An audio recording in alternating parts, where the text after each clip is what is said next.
One of the big mistakes, and we may talk about it later, is people doing the returns themselves and not knowing what the laws are.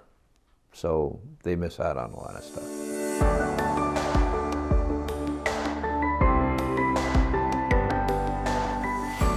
Hello, I'm Michelle Voskuhl. I'm here today with John Neal, founder of the Neal Group in Greenfield, Wisconsin.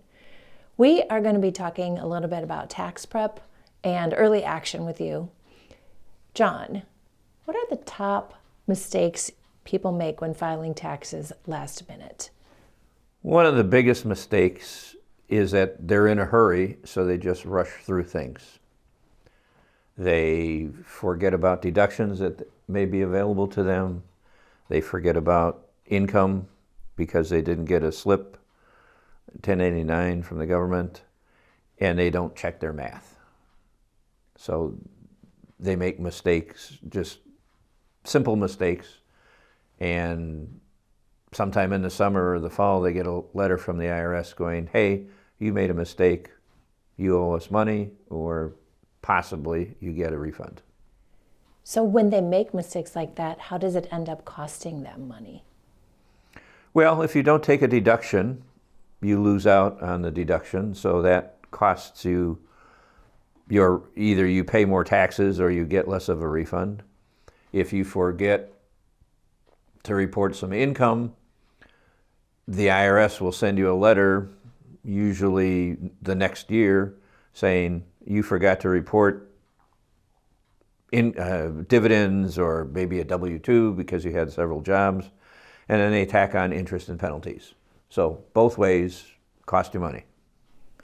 So with your 40 plus years of experience preparing tax returns, can you share a real life example of a last minute filer you helped and how it could have gone differently if they had planned a little bit better? Sure.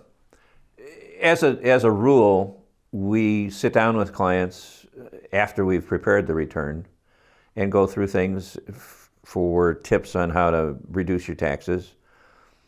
Many times people forget that they can do a deductible IRA contribution.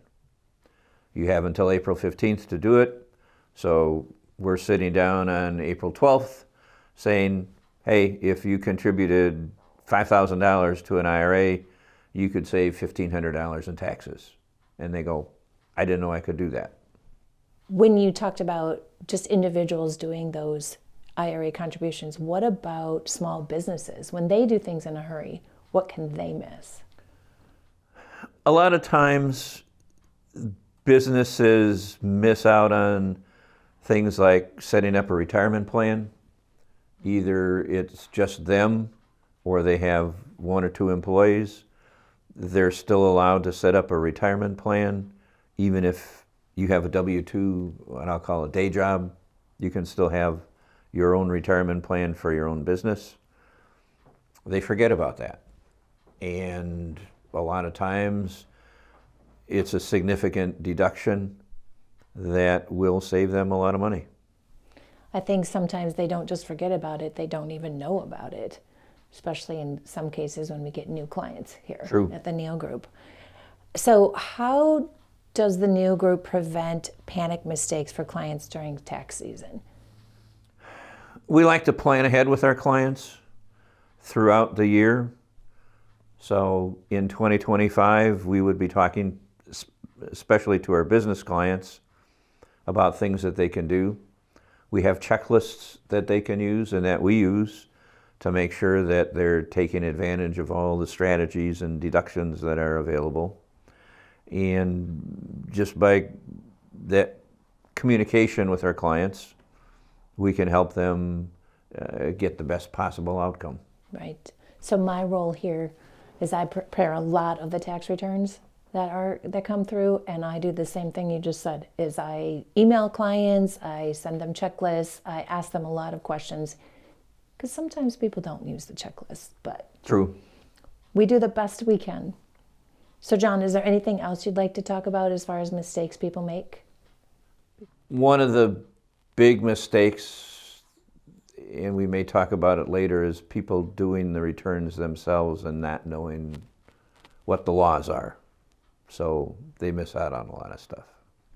Great.